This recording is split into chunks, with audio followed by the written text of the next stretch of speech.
চলে আসলাম নতুন একটা রেসিপি নিয়ে বিকেলে চায়ের আড্ডায় অথবা মেহমানের আপ্যায়নে। হ্যালো ব্রিয়াস, আসসালামু আলাইকুম। চাইলে আপনিও পারবেন ঘরে বসে এরকম মজার মজার নাস্তা তৈরি করতে।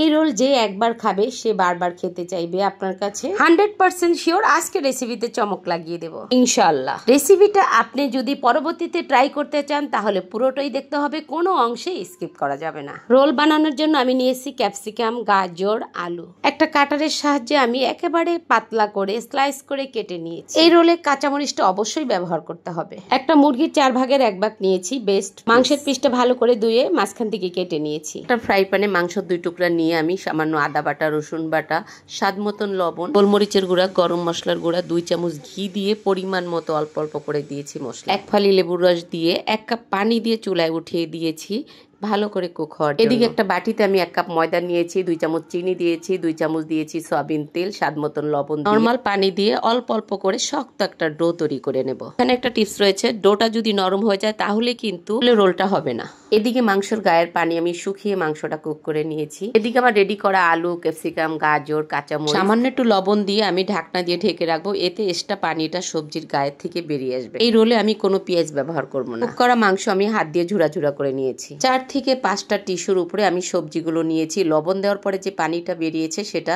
চুষে খেয়ে ফেলবে। এদিকে আমার ডোটা সুন্দরভাবে সেট হয়ে গেছে। আমি আরো 5 মিনিটের মতো ডোটা মথে একটা রুটি বেলে নিয়েছি। ভাইয়া পুরা কষ্ট মনে হচ্ছে, যখন খাবেন তখন আর এই কষ্টই থাকবে না। এই রোলটা 100% হেলদি এবং স্বাস্থ্যসম্মত। রুটির উপরে দিচ্ছি একটু সয়াবিন তেল আর একটু ময়দা ছিটিয়ে গোল একটা শেপ করে নিচ্ছি।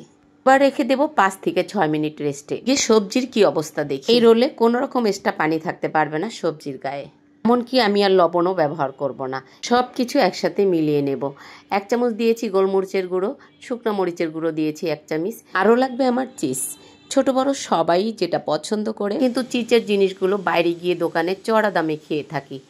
আপনার হাতের কাছে যদি না থাকে আপনি চিজ স্কিপ করতে পারেন। এমনকি সবজি আপনার রুচি মতো আপনি এখানে অ্যাড করতে পারেন। আমার হাতের কাছে এগুলো ছিল কারণ আমি স্কুলের টিফিনে এই সবজিগুলো দেওয়ার জন্য সবসময় রাখি ঘরে। এমনকি সবজি না দিয়ে শুধু আপনি চিকেন চিজ দিয়েও করতে পারেন। এবার জাস্ট দেখার পালা। চিকেন সবজি যে মিক্স করেছি সেটা দিয়েছি। 2টা আমি চিজ অ্যাড করেছি। একটা ছুরির সাহায্যে আমি 3টা ভাগ করে নেব। 1 কাপ ময়দা আমার 2টা ডো হয়েছে, অর্থাৎ আমি 6টা রোল করব। একটু পরিশ্রম করলে বাচ্চারা অনেক খুশি আমাদের হাতের কাছে। সব কিছু একবার এনে নিলে আমরা বারবার খেতে পারি। সয়াবিন তেল দিয়ে আমি চুলার আগুনটা একেবারে লো করে তারপরে আমি ভেজে নিচ্ছি। ভাজাটা একটু সময় নিয়ে করতে হবে কারণ ভিতরের সবজিগুলো সব কাঁচা দিয়েছি। ভিতরের সবজিগুলো সিদ্ধ হওয়ার জন্য একটু সময় দিতে হবে। রোলটা ভাজতে আমার 5 থেকে 6 মিনিট টাইম লেগেছে। একবার যে খাবে সে বারবার খেতে চাইবে। মনে রাখার মতো একটা নাস্তার recipe, chicken cheese vegetable roll. যদি ভিডিওটা ভালো লাগে স্টেপ বাই স্টেপ ফলো করে আপনিও বাসায় তৈরি করতে পারবেন খুবই সহজে। হাতে তৈরি করা, উপর থেকে একটু সস দিয়েছি। যদি আজকের রেসিপি আপনাদের ভালো লাগে লাইক, কমেন্ট, শেয়ার করে ফেসবুক পেজটি ফলো করে ইউটিউব চ্যানেলটি সাবস্ক্রাইব করে দিবেন। প্রতিদিন রান্না করে। সবাই ভালো থাকবেন। আল্লাহ হাফেজ।